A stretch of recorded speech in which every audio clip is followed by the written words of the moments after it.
Con el doctor. Muchas gracias, señor presidente. Muy buenos días a todas y todos ustedes. Los saludo con el afecto de siempre. Hoy informamos a la población mexicana cuál es el estado que guarda la pandemia COVID-19 en la séptima semana en que se mantiene en una meseta y que desde luego es importante y se explicará.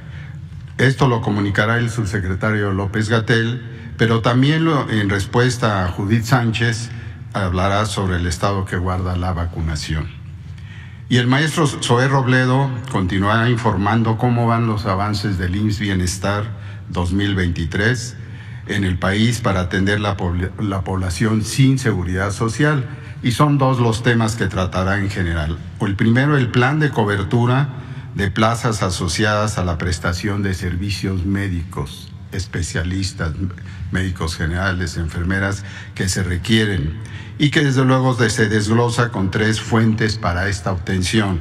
El programa de rotación de médicos residentes que entran y salen en este mes, en estos días, desde luego que ya están prácticamente tomando el cargo, el reclutamiento o draft de médicos especialistas y la contratación internacional de los médicos también especialistas. Y el segundo tema nos expondrá los avances generales en 10 estados, rápidamente, casi me lo sé de memoria: Nayarit, Tlaxcala, Colima, Sonora, Sinaloa, Baja California Sur, Campeche, Guerrero, Veracruz, Michoacán y Morelos.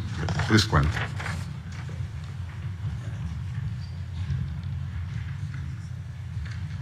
Con su permiso, presidente.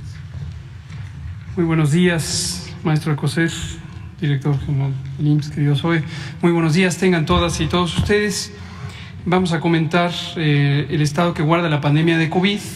Hoy, que hace 3 años se presentó el primer caso de COVID en México, o confirmamos por laboratorio el primer caso en México. Si me pasan la imagen, por favor. Como hemos venido comentando, la epidemia a lo largo de estos 3 años se caracterizó por una serie de oleadas o subidas y bajadas en la intensidad de la transmisión, de la ocurrencia de casos, del registro de personas enfermas, personas hospitalizadas y en su momento personas que perdieron la vida desafortunadamente. Este patrón de comportamiento es similar al que se presentó en absolutamente todos los países del mundo y también es similar al que se presentó al interior de la República en nuestras 32 entidades federativas. Y lo que se ha identificado progresivamente es que este patrón de comportamiento epidémico tenderá a estabilizarse en el sentido de que se presentará con una regularidad anual, posiblemente coincidiendo con las temporadas frías del año. ¿Por qué sabemos esto? Porque así se comportan los virus de transmisión respiratoria que afectan al aparato respiratorio. El modelo más cercano o sugerente de esto es la influenza, pero no es el único virus que se presenta de esta manera. Y aquí insistimos en lo que hemos mostrado en las últimas oleadas, desde la oleada número 3, que afortunadamente la inmunidad poblacional, es decir, la protección que adquirimos cuando nos da COVID o nos infecta el virus SARS-CoV-2, o bien cuando recibimos la vacuna, o ambas cosas, nos va permitiendo tener un menor riesgo de enfermedad grave y de defunciones. Y cuando lo vemos agregado a nivel de la población, lo vamos a ver ahorita por una vez más, el contraste entre esta curva epidémica que es de casos, los casos que están ocurriendo, cómo se ha ido reduciendo su representación en personas hospitalizadas y sobre todo en personas que pierden la vida. En suma, COVID pasó de ser una enfermedad intensamente grave o intensamente causante de enfermedad grave a una enfermedad en donde ya una proporción muy pequeña de personas tienen enfermedad grave. Y lo último que comento en forma introductoria es quiénes son las personas que están presentando enfermedad grave todavía, y no solo en México, sino en otras partes del mundo, las personas que no se han vacunado. Entonces, la vacuna sigue siendo un instrumento fundamental de reducción de daños. Aquí está la curva epidémica, pues, de casos con sus 6 olas. Tenemos todavía esta tendencia de descenso, ha tenido una comportamiento en las últimas 4 semanas de menor velocidad de descenso. Eso no es inusual, ha ocurrido, como se puede ver en la propia gráfica, en los periodos interepidémicos de otras oleadas, por ejemplo, entre la oleada 2 y la 3, que también estuvo un periodo largo en donde el descenso fue más lento. No necesariamente es algo de qué preocuparse. En la siguiente lo que vemos es la hospitalización, prácticamente inaparente ya en el extremo derecho de las gráficas. La de arriba en color rojo es la ocupación de camas generales, la de abajo en camas de terapia intensiva o cuidados intensivos, y se ha mantenido también en un periodo más o menos de 6 a 8 semanas estable, con pequeñas fluctuaciones, pero ocupación mínima. Ya hay muy pocas personas hospitalizadas por COVID o por sospecha de COVID. Y la última es la gráfica de mortalidad a la que hacía referencia. Vean ustedes cómo la primera ola fue intensa, la segunda fue aún más intensa, fue la más intensa en el invierno, otoño-invierno de 2020 a 2021, y posteriormente, por efecto principalmente de la vacunación en su momento y después de la suma de vacunación más la historia de haber tenido infecciones, se ha ido reduciendo, y el contraste es impresionante. La mínima mortalidad que tenemos en esta sexta ola comparado con la que tuvimos en las olas precedentes. La siguiente es un recordatorio de la cobertura de vacunación. No entraré en detalles de esta, pero se ven ahí los números en el extremo izquierdo de la gráfica o de la tabla. En color verde está la cobertura general de vacunación en todas las personas desde los 5 años en adelante que son elegibles en México para ser vacunadas. Los siguientes compartimentos son personas adultas, personas de 12 a 17 años y finalmente el subgrupo de 5 a 11 años respectivamente. Ahora vamos a pasar a comentar sobre la vacunación, no solo COVID, sino la vacunación del programa de vacunación universal, en donde la mayoría de las vacunas se dirigen a la infancia y algunas en la adolescencia. Como respondió el presidente el viernes próximo pasado a Judith Sánchez del diario La Verdad Noticias, cada vez que se pregunta sobre la vacunación, identificamos 2 grandes tendencias. Una es una preocupación legítima, asumamos que Judith Sánchez tenía esta preocupación y nos parece muy respetable, pero también detrás puede haber una campaña de desinformación, de buscar confundir con que hay un problema con la vacunación o incluso con que hay una amenaza inminente de enfermedades infecciosas. Por ejemplo, Judith Sánchez hablaba de casos de viruela. No hay casos de viruela en ninguna parte del mundo. La viruela fue erradicada en 1977. Es la única enfermedad humana infecciosa que ha sido erradicada por acción de la salud pública. Entonces, este tipo de desinformación está asociada con la intención de buscar generar cierta alarma, cierta inquietud para inducir compras gubernamentales de productos, quizá vacunas, quizá otros elementos, cuando hay algún apremio por parte de los intereses comerciales. Y eso es lo que queremos mostrar ahora. También, por supuesto, informar sobre el estado que guarda el programa de vacunación universal. Aquí vemos una suma nada más de algunas de las portadas donde se puede identificar algunos de los diarios nacionales, El Sol de México y todos sus soles, el diario La Razón, el diario 24 Horas, el Heraldo a veces, algunas veces Reforma y el Universal, que han tenido esta narrativa, esta estructura sincronizada de narrativa que busca permear esta idea. Y en ello identificamos 3 líneas de narrativa donde vemos 3 mentiras, 3 cosas que son falsas. La primera es la que vamos a mostrar en la primera imagen, que es esta. Aquí se han sumado Animal Político, La Silla Rota y varios otros de los diarios que operan generalmente en forma articulada.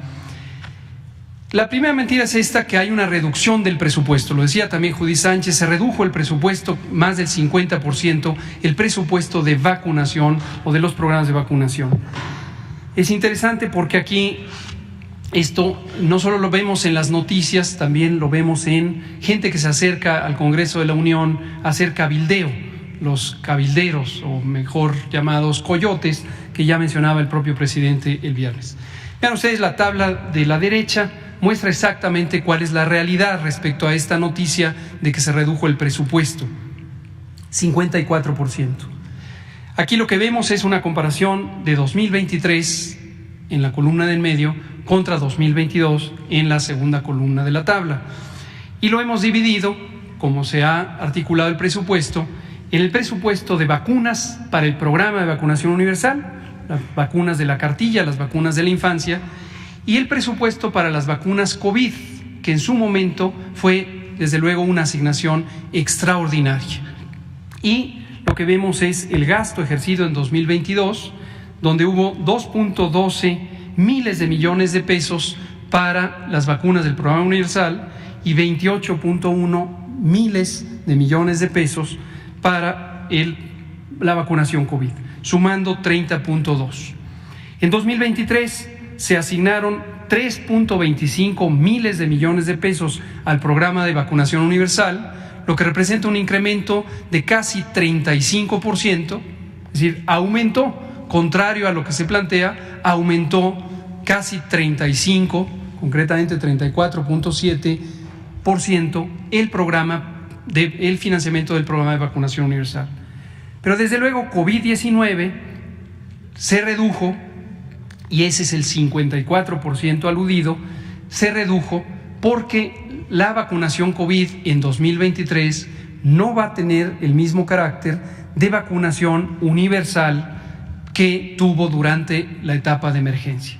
¿Por qué? Por lo que acabo de explicar hace unos minutos, y hemos venido explicando una y otra vez, la inmunidad, la protección del sistema inmune de la suma de las personas de México posiblemente excede 90%. Cuando decimos posible no es una especulación, está próximo a salir los resultados de la Encuesta Nacional de Salud y Nutrición, donde tendremos la cifra específica, no la adelanto, de esta protección. Pero ya tenemos indicios de una gran proporción, por supuesto absolutamente mayoritaria, de la población que tiene protección. Y por eso tenemos una enfermedad de bajo impacto. Entonces se redujo el presupuesto estimado o asignado para la estimación de la política de vacunación COVID de sostenimiento. Ahí está el primer misterio, ahí está la primera mentira. Lo segundo, si me pasan la que sigue, es la idea de que hay menos vacunas, de que ahora se adquieren menos vacunas que en sexenios pasados. Algunas personas incluso dicen la época de oro del programa de vacunación universal que destruyeron en este sexenio. Y todo es parte de una narrativa construida. Lo que hemos tomado aquí en esta gráfica, por supuesto la información pública está disponible de sexenios anteriores, pero es el sexenio inmediato anterior, 2012-2018, y lo que va de este sexenio. Y pueden ver ustedes que la cantidad de vacunas, ahí está en millones de dosis adquiridas, fluctúa de año a año. No es inusual que algunos años se compren más que en otros años. ¿Por qué razón? Porque los excedentes de un año se pueden todavía usar en el siguiente año. Las vacunas se compran generalmente con periodos de caducidad largos cuando se trata del programa de vacunación rutinario. Y en este sexenio hemos tenido un abasto de vacunas muy semejante a lo que se solía tener. Desde luego siempre se ajusta por el tamaño creciente de la población y la cantidad no ha variado. Las fluctuaciones entre años tienen que ver con eso. Como se ve, en 2020 se tuvo una previsión anticipada que permitió mantener vacunas para 2021. La tercera es que bajaron las coberturas de vacunación y se invoca que hay desatención o devastación del programa de vacunación. Vean ustedes ahí el titular del diario La Razón junta las dos ideas. Se cae la vacunación y baja el presupuesto 54%. Entonces nótese que es una narrativa construida por este interés comercial. Dos especificaciones, lo que se ve en la gráfica es la cobertura de vacunación promedio de los distintos tipos de vacuna que se usan a distintas edades y se muestran ahí en colores las distintas edades. En 2019 efectivamente tuvimos coberturas bajas ¿Por qué razón? Porque son el registro de lo que venía del sexenio pasado. En su momento explicamos en múltiples ocasiones cómo hubo un desplazamiento de Birmex, la compañía pública de vacunas, por una compañía oportunista que surgió en el sexenio pasado, compañía que ya desapareció, resultó ser una facturera y nos dejó con un déficit de entrega de vacunas, particularmente de sarampión rubiola. Esta inquietud sobre la cobertura de sarampión rubiola ya la habíamos advertido algunos de nosotros cuando trabajábamos en el campo académico, en el Instituto de Salud Pública, y veíamos venir el riesgo de un brote de sarampión en la medida en que en América Latina podía haber esta realidad y que en México a lo largo de muchos años se fue bajando la cobertura de vacunación contra el sarampión. En 2020, naturalmente, la pandemia redujo la cercanía, el acercamiento de la población hacia los centros de vacunación y esta vacunación se empezó a recuperar en 2021. Las cifras de 2022 que se ven ahí, desde luego, son preliminares y no reflejan todavía la totalidad de lo logrado durante el año. Termino comentando qué hicimos respecto a lo que se venía identificando como una erosión del programa de vacunación en los sexenios previos, en particular sarampión y rubiola. Identificamos, si nos pasan la siguiente, los escenarios que se ven en el lado izquierdo, y quiero destacar el primero. En 2019 tuvimos un pequeño brote de 20 casos de sarampión. Mayormente fue casos importados, pero después hubo transmisión doméstica. 95% de estos casos debieron haberse vacunado en sexenios previos. ¿Por qué lo sabemos? Por su edad. La vacuna contra el sarampión se pone al año de vida. Y estas personas tenían entre 2 a 55 años de vida, lo que habla de una falla vacunal en los sexenios previos. Pero después, en 2020, tuvimos un brote bastante más grande, más de 220 personas que tuvieron sarampión. Todo esto también de manera importada, en la medida en que en América Latina, en particular en Sudamérica, se ha reemergido el sarampión. Y 68% de los casos debieron haberse vacunado en sexenios previos. Lo mismo lo sabemos por la edad. Esto no es nuevo, esto lo informamos en su momento e hicimos público el estudio de brote. En fin, luego tuvimos otras condiciones. Durante la pandemia, obviamente, hubo déficit en la producción de vacunas. De la vacuna de VPH, 2 empresas farmacéuticas mayores, Glaxo y Merck, en cierta manera se conglomeraron. Glaxo dejó de producir vacuna de VPH, alertó que no iba a tener vacunas durante 2 años, ni para México ni para muchos otros países, y no pudimos tener vacuna de VPH. Entonces, lo que hicimos en respuesta es una cosa que se llama campañas de recuperación de cobertura. Esta es una estrategia de la salud pública que inventaron los cubanos en los años 60 y que ha sido adoptada en todo el mundo. Es un gran acierto de la medicina y la salud pública cubanas. Hicimos la misma práctica y entonces son campañas intensivas donde no hay un calendario específico, sino se va buscando a la población. 3 vacunas en particular: rubiola, sarampión y rubiola, sarampión, parotiditis. La segunda, la vacuna hexavalente. Ahí está la lista de enfermedades para las que protege, incluido poliomielitis, donde efectivamente en otros países, como en Estados Unidos, ha presentado casos de poliomielitis, lo cual es una reemergencia de la poliomielitis en el continente.